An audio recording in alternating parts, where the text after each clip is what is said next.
Get started today.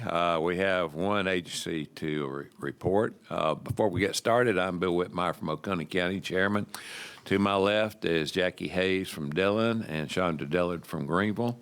And Neil Collins is from the Easley area. And we have a new analyst this year. She's not new to Ways and Means, but she's new to our subcommittee, and that's Stephanie Metz. So if you'd like to, just come on up here and have a seat. We don't have anybody speak from there. And you can bring anybody else you want to with you.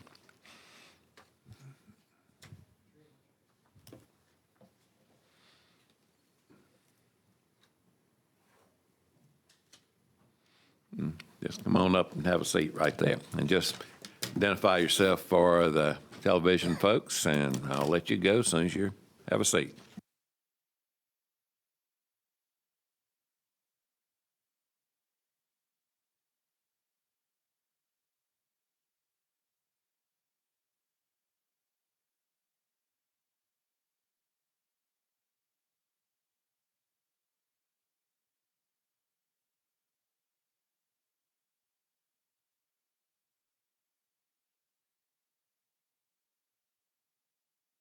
Good morning, Mr. Chairman, members of the committee. It's always a pleasure to be with you all. Happy New Year. Chris Neely, Superintendent of the South Carolina Public Charter School District, and with me today is Katrina Simmons, who's one of our adult students at our Palmetto Excel Center. I'm going to give Katrina an opportunity to talk with you here in a few minutes. I want to thank the committee and the House Ways and Means Committee and the General Assembly for the continued support of the South Carolina Public Charter School District and the 18,500 families that we serve. We've continued to experience great growth, but that's due to the support that you all have provided over the course of the last few years and with the new funding formula. I think that's really streamlined things, made us more efficient and effective and able to serve more families. I want to also thank you for the $1.3 million you gave us last year for the Palmetto Excel Center, one of our workforce centers of excellence. We've had a rolling enrollment. We have enrollment throughout the year. It opened in the fall, and we right now have about 175 students. And these are adults in our first ever charter adult high school diploma track with certifications located at Trident Technical College. And so we're very excited about our upcoming graduation in March. We'll have our first 24 graduates. Also appreciate the partnership with the Charter Institute at Erskine and Limestone Charter Association. I think the General Assembly made it very clear several years ago that they wanted the charter sector to quiet the noise. And as one legislator said, they said, y'all make up 7% of the enrollment, but 93% of the noise. Well, I think over the last few years, the noise has really calmed down. We're playing ball with everybody. I know in particular our district, we're very engaged with the School Board Association, SCASA, the Black Educators Association, the State Chamber, the EOC, and of course the Governor and the General Assembly. We feel like those stakeholders are who we answer to, and we want to be responsive to their needs and to the needs of the families of the state. The district has continued to grow and reach out into communities that have been challenged for a lack of alternative education. In your presentation, if you'll turn to slide 4, they're numbered in the bottom right-hand corner. The district continues to grow. So right now we're at 39 schools. As I mentioned, we have 18,500 students and just over 2,500 staff and teachers across the state. We continue to grow in the diverse nature of the district. 51.7% of our students are students of color, 50% of our students are pupils in poverty, and 16% of our students are students with disabilities. We're seeing that more and more families of those subgroups are seeking alternative public education options for their children. If you look at our student outcomes on slide 6, you'll see that for all students on SE Ready, both in math and ELA, we continue to outpace the state as a whole. While I will admit that on math, we're barely above the state, math is a challenge. I know you all are hearing that. and are looking to address the deficiency in math growth for our students in South Carolina. When you look on slide 7 at our subgroup population, so again, these are students of color, students with disability, and pupils in poverty. We're outpacing the state on SE Ready and ELA and math. How many students do you have with disabilities? Can you have an idea? Yes, sir. So right now, students with disabilities is 3,317. Okay, is that spread throughout the state pretty much? Yes, sir. And then we have another 922 students that have 504 plans. Okay. Yes, sir. And that's across the state, all school models. If you go to slide 8, you'll see that on our graduation rate, we were at a low of 63.5 back in 2018. We're now at a high of 88.5. So we're continuing to see our graduation rate improve. We want to continue to improve on that because I believe that all students need to have at least the baseline of a high school diploma to enter the workforce. On the end of course exams on slide 9, you'll see that in algebra, biology, English 2, and U.S. history, Constitution, again, we're outpacing the state in each of those groups. On slide 10, you'll see that our subgroups are also doing well on the end of course exams in algebra. Slide 11, you'll see we're outpacing in English. Slide 12, we're continuing to maintain our current position on FTEs. We have 32 FTEs. We do have 1 vacancy. And we're continuing to leverage federal funds to lessen the demand on state general funds. So 38% of our employees are paid through federal funds. And we will continue to leverage that. I will add, and I know y'all are real focused on the ESSER money and where districts are on that. We began the transition off of ESSER last year. I do believe nationally there's going to be a fiscal cliff for a lot of districts because they got used to having that money to fund positions. But our district has been very intentional to get off of that because it's going to end in September, as you all know. If you look at page 13, we talked about this last year. We're very intentionally focused on providing professional development for our teachers. So we've continued our partnership with NIET to provide strengths-based needs assessment and coaching. We created with Clemson University the first ever CLICK program. This is a master's level professional development program that we're paying for in cooperation with Clemson. It's a brand new program. Those school leaders can then take those credits they earn at Clemson and take that to finish a master's or even go into a leadership PhD program at one of our colleges and universities. And then we've continued our partnership with NWA MAP and providing support there for our schools. And we're seeing increased results as a result of that. Investing in our teachers is important. Yes, we need to continue to invest in their salary and benefits, but we also need to provide them opportunities to expand their knowledge and their skills. If you look at page 14, our current 45-day count ADM is just over 18,000. WPUs is over 50. Next year, we project an ADM of 22,000 and WPUs of just over 60,000. Workforce Centers of Excellence. So several months ago, I heard from the leadership of this body that they wanted the charter district to be intentionally focused on a solution for workforce in South Carolina. And I heard that call. And so we've created what's called the Workforce Centers of Excellence. Now, under that umbrella is the Palmetto Excel Center, which you all have already funded this past year. And that's where Katrina goes to school, down in Charleston at Trident Tech. As a result of that, we've got over 1,000 adult students on the wait list at that school.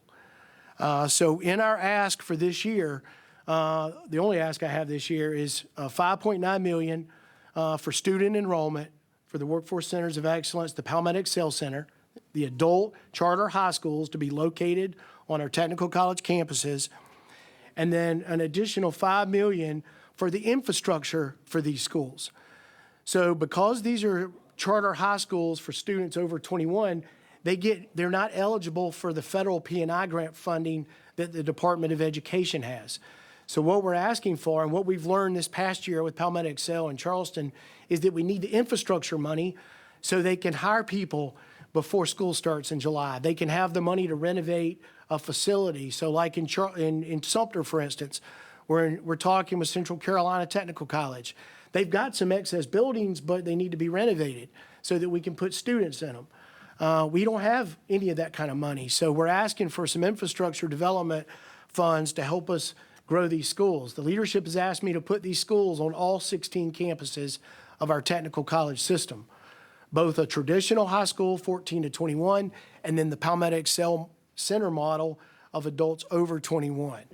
Additionally, we've already met with and are hoping to present to the commission at Northeastern Technical College, Coach Hayes up in your area of the state. We've already presented at Florence Darlington Tech, Central Carolina. We have meetings upcoming with Horry Georgetown. Coastal Carolina actually wants to partner with Horry Georgetown and us on this, and then Low Country Tech. And then earlier this week, I was up in Spartanburg at Spartanburg Community College and meeting with Dr. Makota there, and they're very interested.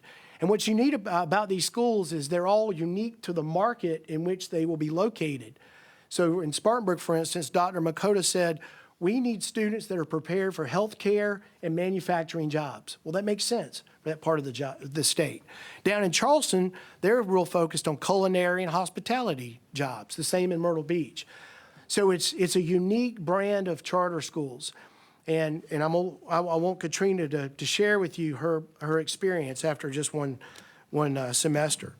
If you turn to page 16, I do talk publicly about this last week. I had an op-ed piece that was published in the Post and Courier talking about the workforce centers of excellence, and it explains the model, the teenage high school student model and the adult model. And just so you know, we have 500,000 South Carolinians right now who do not have a high school diploma. And as Katrina will tell you, a GED is not good enough. So I think the best person to talk about that is Katrina Simmons. Katrina's enrolled in our Palmetto Excel Center Charter High School back in the fall, and she is thriving there. And she's been given a second chance. And I think everybody deserves a second, third, fourth chance at reaching their full potential. Katrina, I'm going to turn on your mic and let you share your story about how you came to Palmetto Excel Center and what your experience has been. Yes. Good morning, Mr. Chair and representatives. My name is Katrina E. Simmons. I am a 53-year-old woman. I have 4 children and 11 grandchildren. My story is that of a 15-year-old little girl that made some unwise decisions. I choose to have a child at the age of 15, and when I turned 16 years old, I was in 9th grade at North Charleston High School. And when I became pregnant and gave birth to the child, I realized that I didn't know what I was going to do.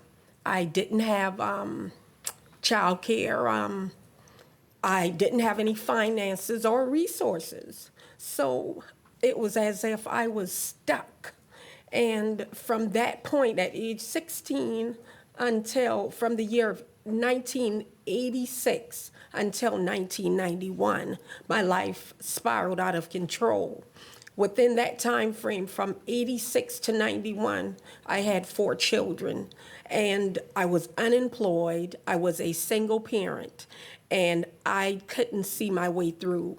And it's just by divine intervention, one day I received a break, whereas it was, you can go back to school and receive your GED. And that's what I did. I went to school at Trident Literacy. I went to school for a year and a half, and I received my GED.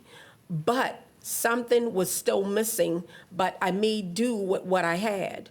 After I received my GED, I became employed with the Stormy Institute in downtown Charleston. I worked there for 2 years, and after I worked at the Stormy Institute, I needed more finances. So I applied applied for a job with Department of Social Services in Charleston County. I became employed at Department of Social Services for 15 years. God blessed me at that job. I became a supervisor for a year, but something still honestly was missing.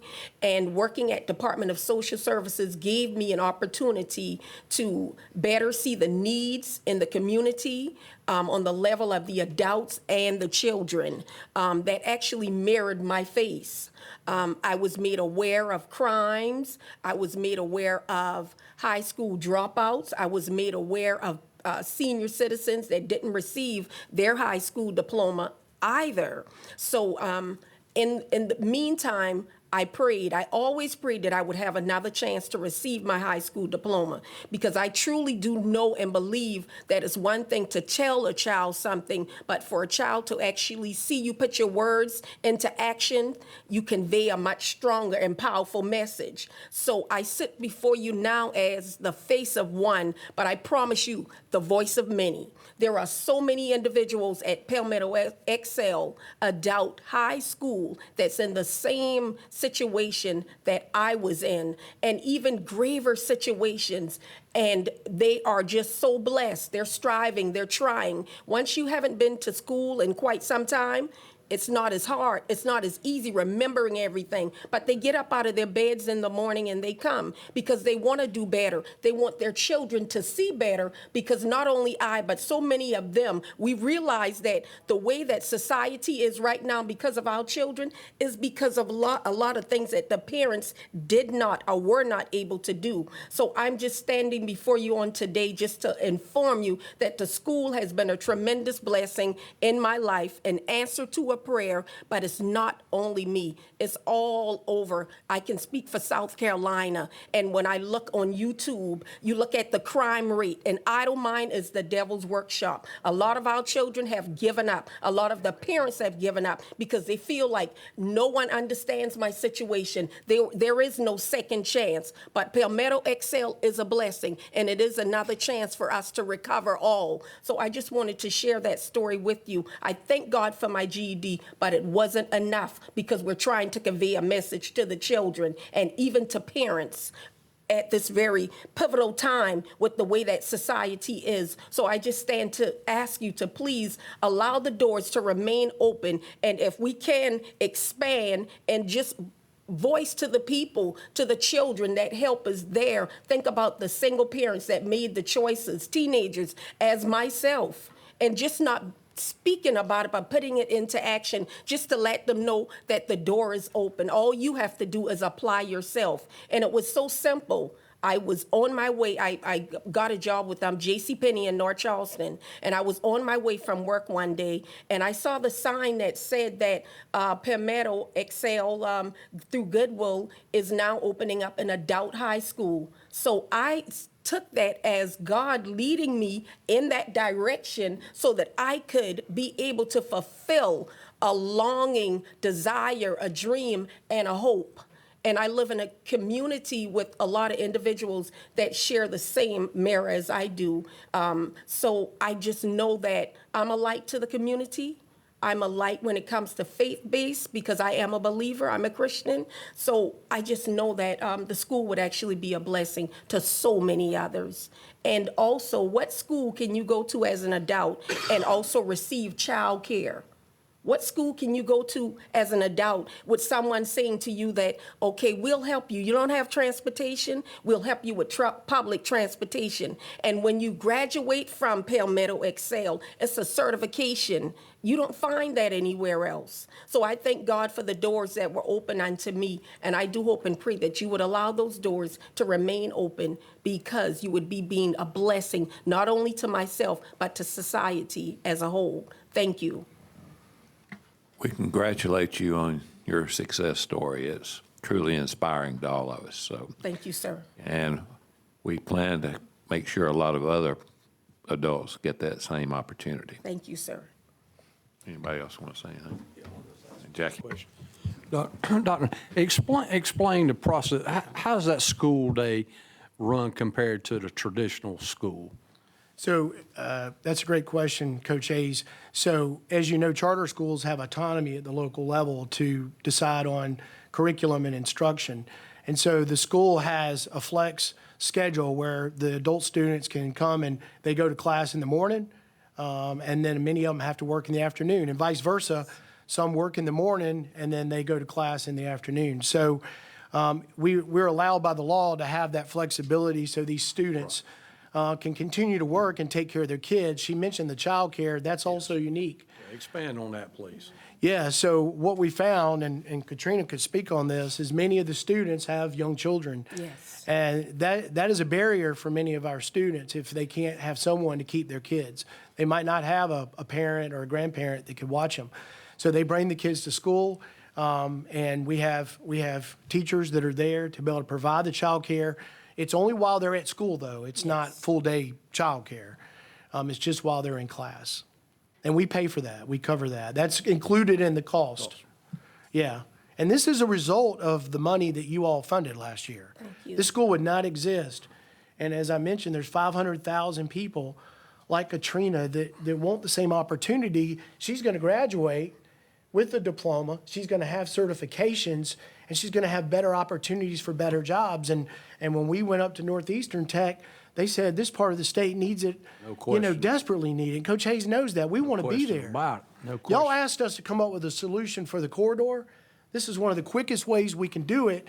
And because our technical colleges are a state partner, they have the facilities because we don't have the money for facilities. But if we get the infrastructure development that I'm asking for, the $5 million, that enables us to do some renovations and be tenants who pay the technical college for access to the facilities and the classrooms and the labs.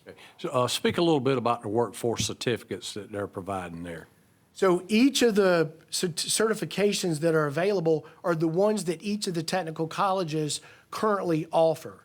So what we're doing with the state tech system is they are making their certifications at each of the technical colleges, because they're all different, they're all crossovers.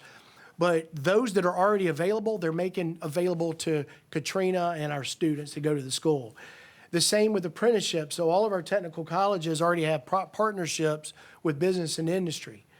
Our students will also have access to the apprenticeships so that part of the learning day is actually spent at the plant, the industrial site, in the business, not just in a classroom. It's got to be where they can get hands-on and apply the learning.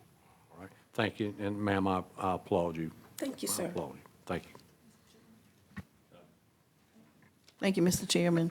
Ms. Katrina, thank you for coming today. Thank you. Thank you for sharing your experience Yes, ma'am. and telling your truth, because it's going to help a whole lot of other people Thank you, who ma'am. might be watching, listening, and who just come into your presence. Thank You're a you. bright light, and so we appreciate you coming today. Thank you. Mr. Neely, there's a lot wrapped up in this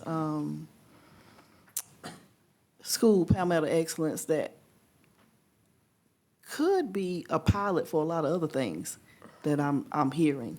So, for instance, we know that we have a child care desert in South Carolina, but somehow you have managed to have child care for the adults that are coming to your school. So I applaud you on that. Yes, ma'am. That's important. Yeah, very important, because that is one of the major barriers even to work, Right. even if you have a high school diploma. In many instances, sometimes a college degree, if you can't find childcare, right? That's right. So I applaud you on that, and we need to figure out how to expand that. But back to the certificates. So the certificates at each charter school, that they can go tuition free. So once Ms. Katrina gets her GED, she's not Or diploma. Diploma. She's Yeah, not this is the only diploma She's we. not incurring any debt. This school is completely free thanks to you all. Okay. Just like all charter schools. It's free, it's public, and it's open to every single adult. But I'm talking about the certificate that comes from It's free. from the It's free. tech. That's There- part of the free. There is no cost for her certifications or credentials. Okay, that's what I wanted to make sure. And then how are you arranging? And they can dual enroll. Okay, and then you have your own special public transportation system. So our schools offer vans and buses, but Okay. they have to pay for, as you know, and this is something I'm going to ask for again, is access to the school bus fleet. I need y'all's help on that to get the department to give our schools school buses. But one of the reasons why we want to be located on the technical college campus is in addition to the facility. So, for instance, at Trident Tech there in North Charleston, it's on the bus line. Okay. And, Yes, ma'am. and Katrina mentioned to me yesterday that's how a lot of the students get there. Okay. So we want the students to have access to public transportation, but we also will go and pick them up. Okay. I just want to understand that a little bit more. We don't want any of the barriers or excuses. We want to do everything we can to get them there and to see them cross the finish line with a diploma and certifications. How many buses would you need statewide to transport your students? You have any idea? Well, I have 39 schools, and not all of them would want buses. Right. I would ask that if you make buses available, that it would be on a voluntary basis, only if the school needed one. But we could survey all our schools and see who would be interested in a bus. But, you know, I think if the state could provide the bus and the maintenance, we'll provide the driver and the salary and benefits for the driver. Obviously, a lot of these people don't have access to your school without transportation. So. That's right. It's been a problem for years. And it's really what's hindered us in many of the rural communities of the state is because of the transportation issue. Yeah. Well, that's something we'll talk about, see what we can do. I would love to see, I don't even think it requires the General Assembly to pass any legislation. I think it could come from you all as a request from the department to support that request. Okay, I will check into that. Yes, sir. I'm not sure I understand. These math scores that we had Department of Education yesterday, and then I noticed yours are a little higher than theirs, but those are woeful scores on math. Have you got any idea why we're scoring so poorly in math, all of our students? Yeah, I mean, we are thankful that we're slightly above the state, but we're deficient just like the Right. rest of the state. Quite frankly, it's a national problem. I think we need to have an all or above approach when it comes to reading and math. I think we all too often in America get caught up and think that we found the golden key to reading our math. And for kids, they need the whole toolbox. And so I think when we look at new math standards and the approach there, we need to make sure that we don't leave any kids out who might learn in alternative ways. One example, so when we were over in Florence recently at one of the schools, there was a student learning geometry, not in a classroom, not with a textbook, but with a die-cast machine. He was learning with his hands geometry. We need to make learning more applicable to the real world and to real production and make it project-based. It can't all be about a textbook or a computer screen. The way I know I learn visually, I think that, you know, we need kids that can have every choice available to them. I think the fact that y'all give our teachers in charter schools autonomy to create their own instructional model and make it personalized for each kid, I think that's a key. I think we need to make that statewide. I think every public school teacher should have more autonomy in the classroom and have the freedom to be able to help the kid be more self-directed and explorative in their learning. And so I would just offer, Representative Dillard made a good point. You figured out the child care piece. I think if our entire school system will look at charter schools and look at the innovative things we're doing by empowering teachers with more autonomies to work with parents and children directly, I think we actually would see an increase. But it's got to be the complete toolbox when it comes to reading and math. It can't be just one thing. There's no silver bullet to anything. That's true. And well, when you consider the industries moving into the state, they're already here, if you don't have your math skills, they're unemployable, basically. That's right. And that's why for the Palmetto Excel Center and the Workforce Centers of Excellence, guess who's going to help design the curriculum for each of those schools? Business and industry. Right. Because we're going to go to them in each of these regions, and we're going to go to the businesses in the northeastern part of the state in Dillon County and say, we need you to tell us what are the skills and the learning that our people need to have. We then build the curriculum around those needs and the instruction around those needs. and it's going to make each of these schools unique, but designed for the needs of the communities in which they serve. I noticed that certain areas, especially in the PD section, you didn't have as many charter schools. Is there any plans to start new ones in areas where they're needed probably more than otherwise? So we've got 5 new letters of intent this year, which was an increase over last year. We do have a new school, PD Hall, that's going to open up in Society Hill. And then we have the first ever Gullah Geechee School, which is going to open down in the lower part of the state, Sea Island Heritage School, which is unique. And so we're doing it. It's just a little slower because of the transportation and the facility challenges that we have. Gotcha. Any other questions? Okay. You know, seat time, there's no seat time requirement for charter schools, are there? So there is still a seat time requirement, but each of our schools can have different models and request different waivers from the department when it comes to seat time. Personally, I'm not in favor of seat time. Me either. I think we need to get kids out of the seats and into areas of learning where they can make learning more applicable. I really think that's why we're having such a hard time, just like in math, is because, you know, the school days just da da da da da da da, and you know, I'm just like you.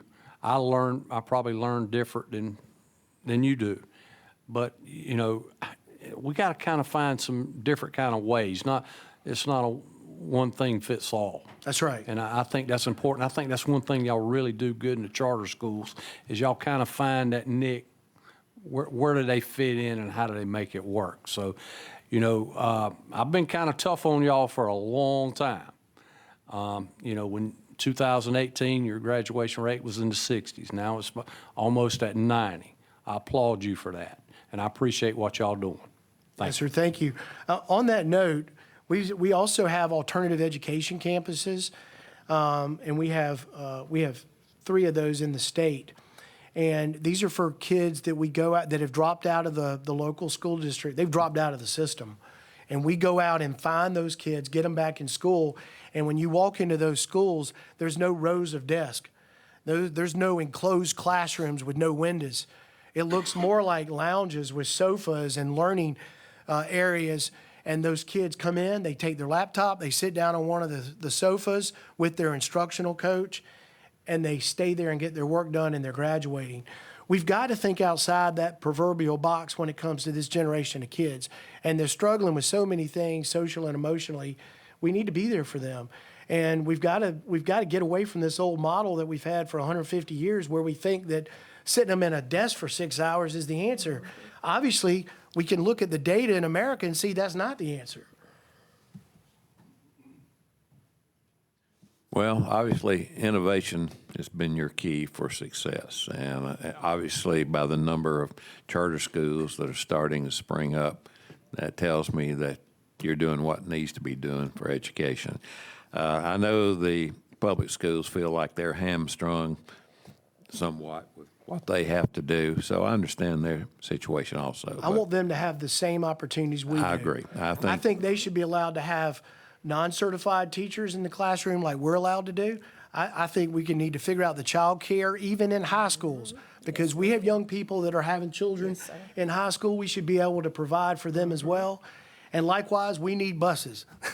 I want to comment on that, Go Mr. right Chair. You make a good valid point there. Of course, down in the district that I represent, it's hard to get certified teachers sometimes. And I've made it a point this school year to be in a couple schools and watch people that are not so-called certified. And the proof's in the pudding. Their test scores exceed the certified person. And, you know, sometimes it isn't apples to apples, but they just have a different way of delivering. You know, and I think the chairman make notice of that, innovation. She's a good valid point there. Just find me some kind of opportunity that will help fit all the other things I got to do, and you can be successful. I think that's real important. I tell our teachers all the time, and you know, I carry it back to football. Every kid learns a different way. You just got to figure out which way it is. That's right. And sometimes that might be a little bit hard, but that's your job. That's your job. You know, football, repetition. But I'm impressed. Thank you. I appreciate it, Coach Hayes. You know, I wonder, maybe we ought to consider just having a state public charter school throughout the whole South Carolina. I don't know. Giving these other public schools the same innovation you have, but that will never happen, I know, but. Just so strapped on. Yeah, I mean, So strapped on so many regulations. they're ham-tied just about with so many regulations and stuff. All right, well, we have to go to work, unfortunately, in a few minutes, so if you've got anything else you'd like to sum up? I just want to thank you, Mr. Chairman, for your leadership and the members of the committee. And it's also been a joy to work with Stephanie. She's been a great partner in this. And I just want to thank you. And I would love to actually get all of you down to Charleston to see the Palmetto Excel Center and let Katrina give you a tour. Sounds great. All right, thank you so much. Yes, sir. Thank you. We're adjourned.